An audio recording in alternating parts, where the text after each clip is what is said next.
बिस्मिल्लाहिर्रहमानिर्रहीम इय्याका नअब्दु व इय्याका नस्तईन। अस्सलाम वालेकुम टू ऑल। तो हमारी आज की डिस्कशन के अंदर जिस टॉपिक के ऊपर हम डिस्कस करने लगे हैं वो कुछ डिसऑर्डर्स होंगे हमारे पास रेस्पिरेटरी सिस्टम के। बटा वैसे तो बहुत सारे रेस्पिरेटरी सिस्टम के डिसऑर्डर्स होते हैं। उनमें से कुछ डिसऑर्डर्स आपकी बुक के अंदर डिस्कस किए गए हैं जिनके ऊपर हम डिस्कस करने लगे हैं। तो सबसे जो पहला डिसऑर्डर है वो हमारे पास लंग कैंसर का है। अच्छा, लंग कैंसर को पढ़ने से पहले मैं चाहता हूँ कि हम कैंसर वर्ड को थोड़ा-सा क्लेरिफ़ाई करके आएँ। तो देखो, ये हमारे पास सेल है और सेल के अंदर होता है डीएनए, आप सब लोगों को पता है। और डीएनए के अंदर छोटे-छोटे हेरिडिटी के यूनिट्स होते हैं, इन्फॉर्मेशन के यूनिट्स होते हैं, जिन्हें आप क्या कहते हो? जीन कहते हो। अब ये जो जीन्स हैं, बहुत सारे जीन्स हमारी बॉडी के अंदर पाए जाते हैं, 30,000 से 35,000 पाए जाते हैं। इनमें से बेटा कुछ जीन ऐसे होते हैं जो सेल डिवीज़न को कंट्रोल करते हैं, ठीक है? कुछ जीन ऐसे होते हैं जो कि हमारी बॉडी के अंदर सेल डिवीजन होती है ना, उसको क्या करते हैं? कंट्रोल करते हैं। तो कभी कभार ऐसा हो जाता है किसी सब्सटेंस की वजह से या किसी मॉलिक्यूल की वजह से या कोई भी ऐसी चीज जो कि आके इन सेल डिवीजन वाले जीन को डिस्टर्ब कर दे, इन सेल डिवीजन वाले जीन को आके चेंज कर दे, इनके अंदर म्यूटेशन लाए, इनके अंदर चेंज लाए, तो नतीजे में क्या होगा? ये जो सेल डिवीजन है ये हमारी एबनॉर्मली कंट्रोल हो जाएगी, यानी कि कंट्रोल सही तरीके से हम इसको नहीं कर पाएंगे। नतीजे में क्या होगा कि हमारी जो सेल डिवीजन होगी वो एबनॉर्मल हो जाएगी और एबनॉर्मल सेल डिवीजन के नतीजे में क्या होगा? अनकंट्रोल सेल डिवीजन शुरू हो जाएगी। जब अनकंट्रोल सेल डिवीजन शुरू हो जाएगी तो उसमें नॉर्मल सेल नहीं बनेंगे, उसमें एबनॉर्मल सेल बनेंगे। किसी के अंदर न्यूक्लियस होगा, किसी के अंदर नहीं होगा, जिसके अंदर होगा तो प्रॉपर तरीके से नहीं होगा। तो ये कहता है कि अनकंट्रोल जब सेल डिवीजन आपकी बॉडी के अंदर शुरू हो जाती है और अनकंट्रोल सेल डिवीजन के नतीजे में पूरा का पूरा एबनॉर्मल सेल का एक मास बन जाता है, उस एबनॉर्मल सेल के मास को ट्यूमर कहा जाता है या कैंसर कहा जाता है। देखो बेटा, अगर वो एबनॉर्मल सेल आपकी एक ही जगह पे जमा हैं, एक ही जगह पे लगे हुए हैं, एक ही जगह पे मौजूद हैं, तो हम उन्हें ट्यूमर कहते हैं। लेकिन अगर ये उस जगह से हट के लीवर में चले जाते हैं, फिर किडनी में चले जाते हैं, फिर ब्रेन में चले जाते हैं, तो इसको फिर हम किसका नाम देते हैं? कैंसर का। तो यानी कि ये जो मास ऑफ एबनॉर्मल सेल है जो अनकंट्रोल सेल डिवीजन से बना है, जिसका रीजन ये है कि सेल डिवीजन को कंट्रोल करने वाले जीन डिस्टर्ब हो गए हैं। तो होता ये है कि ये जीन जो है डिस्टर्ब हो गए, अनकंट्रोल एबनॉर्मल सेल डिवीजन शुरू हो गई। अगर एक ही जगह पे हो रही है तो उसे हम ट्यूमर कहते हैं, और वही एबनॉर्मल सेल हट के जब दूसरी जगहों पे जाते हैं, दूसरे ऑर्गन को टारगेट करते हैं, तो हम उन्हें कैंसर कहते हैं। तो बहरहाल हम आज डिस्कस करेंगे लंग कैंसर को। तो यानी कि लंग्स के अंदर जो सेल मौजूद होंगे वो एबनॉर्मल तरीके से अपने आप को डिवाइड करना शुरू कर देंगे और उसी को लंग कैंसर कहा जाता है। हमने देखना है कि ये क्यों होता है और हम इससे कैसे बच सकते हैं। तो आपकी किताब लिखती है कि ये बहुत ही डेंजरस डिजीज है और ये स्मोकिंग की वजह से होती है। तो देखो, लाजमी नहीं है कि स्मोकिंग ही इसका मेन काज हो, और भी बहुत सारे हो सकते हैं, लेकिन जो 90% हमारे पास चांसेस होते हैं ना, वो स्मोकिंग से होते हैं। बच्चे मुझे कहते हैं, सर मेरा दादा तो सिगरेट पीता था, उसको तो कैंसर नहीं हुआ, मेरा अबू सिगरेट पीता है, उसको तो कैंसर नहीं हुआ। तो लाजमी नहीं है कि हर स्मोकिंग वाले को, लेकिन प्री डिस्पोज जरूर है, इसकी वजह से हो सकता है। तो हम इस तरह की हरकतें ना करें तो बेहतर हो। अच्छा, अब इस स्मोकिंग के अंदर क्या-क्या होता है? स्मोक के अंदर टोबैको होता है, निकोटीन होता है, SO2 होता है। अब ये जो निकोटीन है ये रिलैक्स करता है दिमाग को, हम इसके लिए सिगरेट को पीते हैं। लेकिन ये जो टोबैको है या ये जो SO2 है, ये कार्सिनोजेनिक सब्सटेंस कहलाते हैं। कार्सिनोजेनिक मीन्स कि वो जो कैंसर काज कर रहे हैं। ये सब्सटेंस क्या करते हैं? इन सेल डिवीजन वाले जीन के साथ छेड़खानी करते हैं। जब इनके साथ छेड़खानी करते हैं तो ये जीन म्यूटेंट हो जाते हैं, चेंज हो जाते हैं। नतीजे में अनकंट्रोल्ड सेल डिवीजन शुरू हो जाती है, नतीजे में एबनॉर्मल सेल बनना शुरू हो जाते हैं, फिर हमें क्या हो जाता है? लंग का कैंसर हो जाता है। मुझे उम्मीद है कि ये वाली बात आप लोगों को समझ आ गई होगी। मैंने यहाँ पे आप लोगों की आसानी के लिए लिख दिया है, क्योंकि बच्चे अमूमन तौर पे कंफ्यूज हो जाते हैं। ये जो कार्सिनोजेनिक सब्सटेंसेस हैं ये ट्रिगर कर देते हैं अनकंट्रोल्ड सेल डिवीजन को।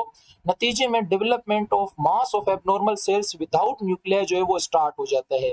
और इसी एबनॉर्मल सेलों के मास को हम किसका नाम देते हैं? ट्यूमर का या कैंसर का। दोनों के अंदर फर्क मैं आप लोगों को बता चुका हूँ। अच्छा, उसके अलावा आप लोगों ने क्या पढ़ा था कि ये हमारी ट्रेकिया है, और हमने पढ़ा था कि ट्रेकिया के अंदर जो एपिथेलियल सेल होते हैं उनके ऊपर कुछ हेयर लाइक स्ट्रक्चर लगे होते हैं जिन्हें हम सीलिया कहते हैं। जब आप स्मोकिंग करते हो तो स्मोक की वजह से ये जो सीलिया हैं ये यहाँ से जल जाते हैं, ये सीलिया यहाँ से लॉस हो जाते हैं। और आपने पढ़ा था कि सीलिया का काम क्या होता है, कोई भी डस्ट कोई भी जर्म्स आता है तो ये इसको पीछे वापस भगा देते हैं। अब जब सीलिया नहीं रहेंगे तो ये आपके लंग्स के अंदर जाना शुरू हो जाएंगे, आपके एल्विलाई को डैमेज करेंगे, आपके लंग्स को डैमेज करेंगे, आपके ब्रोंक्यूल्स को, आपके ब्रोंकस को ये डैमेज करेंगे। नतीजे में लंग्स के अंदर इन्फेक्शन हो जाएगा बैक्टीरिया का और इसका फंजाई का। तो इस कंडीशन को क्या कहा जाता है, नमूनिया कहा जाता है। तो नमूनिया भी हो सकती है, लंग का कैंसर भी हो सकता है, सिर्फ आपकी इस एक छोटी सी गलती की वजह से। तो कहता है due to entrance of these substances the cilia of the epithelial cells become damaged. In result, dust particles and germs can easily enters into the lungs and cause pneumonia. lungs के अंदर दाखिल हो जाएंगे और वहां पे जाके क्या काज करेंगे, नमूनिया means inflammation of the lungs. Lungs को बिल्कुल क्या कर देते हैं, खराब कर देते हैं। मुझे उम्मीद है कि ये वाला टॉपिक आप लोगों को समझ आ गया होगा। अच्छा, नेक्स्ट जो हमारे पास डिसऑर्डर है वो डिसऑर्डर है एम्फीसीमा। अच्छा, एम्फीसीमा का मतलब ये होता है कि हमारे पास जो गैसेस एक्सचेंज होती है ना, जो कार्बन डाइऑक्साइड और ऑक्सीजन का हम जो गैसेस एक्सचेंज करते हैं, अगर उस गैसेस एक्सचेंज के अंदर रुकावट आ जाए, उस गैसेस एक्सचेंज के अंदर रेजिस्टेंट आ जाए, उस गैसेस एक्सचेंज के अंदर हिंड्रेंस आ जाए, वो गैसेस एक्सचेंज इम्पेयर्ड हो जाए, तो इस कंडीशन को क्या कहा जाता है, एम्फीसीमा कहा जाता है। अच्छा, ये कंडीशन क्यों डेवलप होती है, ये कंडीशन इस वजह से डेवलप होती है। देखो बेटा, अगर मैं आपसे कहूं कि मेरे पास एक ये वाला डब्बा है और मेरे पास एक ये वाला डब्बा है, सही है। अब इस डब्बे की जो लेंथ है वो कितनी है, वो 4 सेंटीमीटर है। और मेरे पास ये वाले जो डब्बे हैं, इनकी लेंथ भी कितनी है, 4 सेंटीमीटर है। ठीक है, अगर इन चारों डब्बों की, इन सारों डब्बों की लेंथ देखूं तो इनकी लेंथ भी कितनी है, 4 सेंटीमीटर है।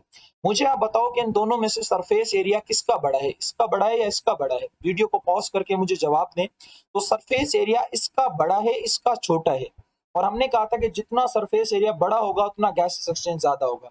देखो, यहाँ पे गैस यहाँ से एक्सचेंज हो सकती है, यहाँ से और यहाँ से, यानी कि 4 तरीकों से यहाँ पे क्या हो रही है, गैस एक्सचेंज हो रही है।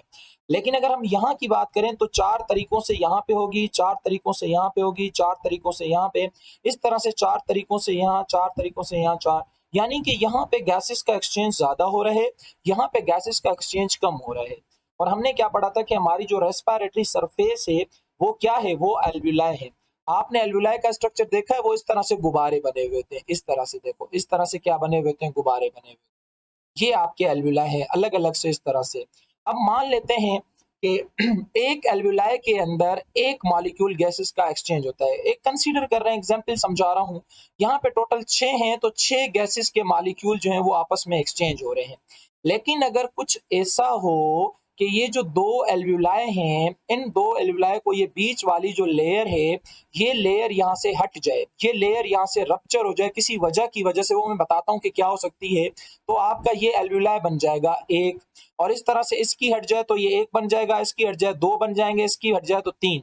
तो पहले जहां पे 6 गैसेस के मॉलिक्यूल एक्सचेंज हो रहे थे, अब वहीं पे कितने मॉलिक्यूल हो रहे हैं, 3। तो यानी कि आप क्या देख रहे हो कि एल्विलाई का सरफेस एरिया कम होता जा रहा है और नतीजे में गैसेस एक्सचेंज इंपेयर्ड होती जा रही है, कम होती जा रही है। तो जब एल्विलाई के अंदर डैमेज आता है और उसकी वजह से गैसेस एक्सचेंज अफेक्टेड होती है, इंपेयर्ड होती है, तो इस कंडीशन को क्या कहा जाता है, एम्फीसीमा कहा जाता है। मुझे उम्मीद है कि ये वाली बात आप लोगों को समझ आ गई होगी। तो ये एक ऐसी कंडीशन है जिसमें गैसेस एक्सचेंज हमारी क्या हो जाती हैं, इंपेयर्ड हो जाती हैं। क्यों इंपेयर्ड हो जाती हैं, जब एल्विलाई हमारे क्या हो जाते हैं, डैमेज हो जाते हैं। किस तरह से हो जाते हैं, मैंने आप लोगों को अच्छे तरीके से समझा दिया। In this condition the surface area of alveoli become reduce. जो एल्विलाई का सरफेस एरिया है वो रिड्यूस हो जाता है। कैसे हो जाता है, मैंने आप लोगों को समझा दिया।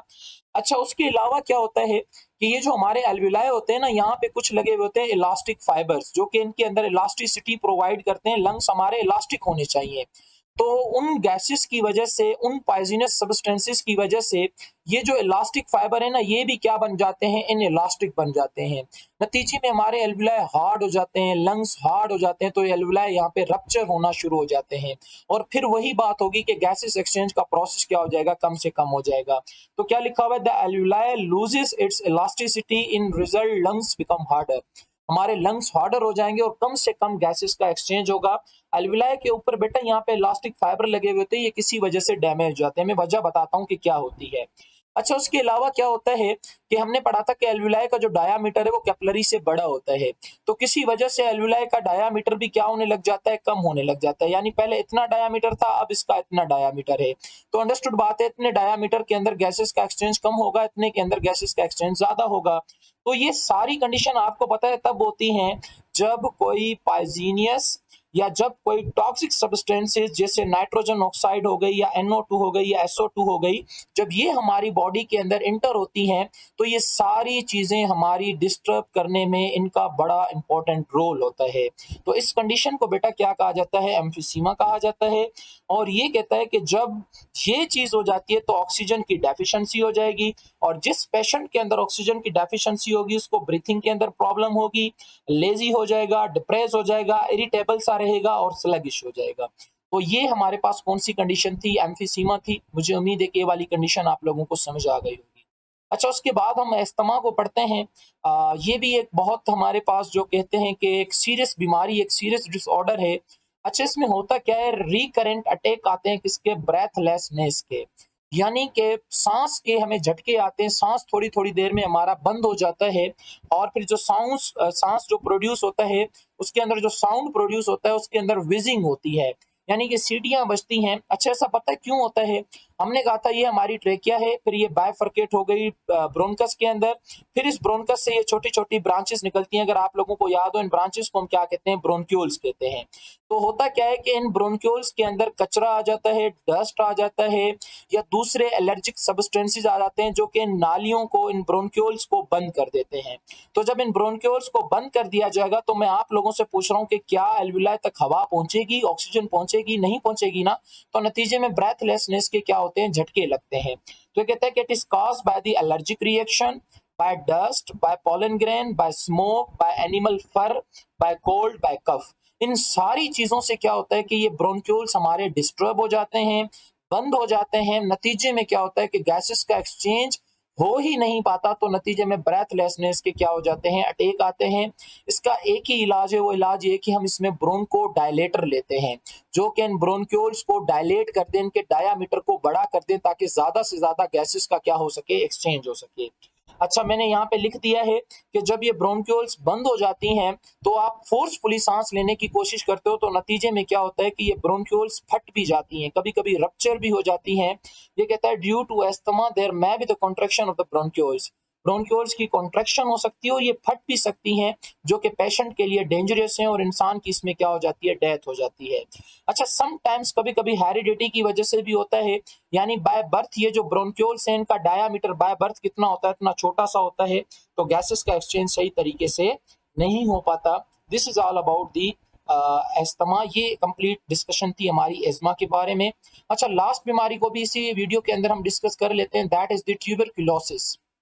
आप सब लोगों को पता है कि जो टीबी हमारे पास है वो एक बहुत खतरनाक और कंटाजियस बाकायदे डिजीज है, जो एक ऑर्गेनाइज्म से दूसरे ऑर्गेनाइजम्स में, एक इंसान से दूसरे इंसान में फैलने की सलाहियत रखती है। तो ये कहता है कि ये बहुत खतरनाक बीमारी है लंग्स की, और ये एक बैक्टीरियल बीमारी है जो कई बार आप लोगों से पूछा भी जाता है, और उसका कॉजेटिव एजेंट है माइकोबैक्टीरियम ट्यूबरकुलोसिस।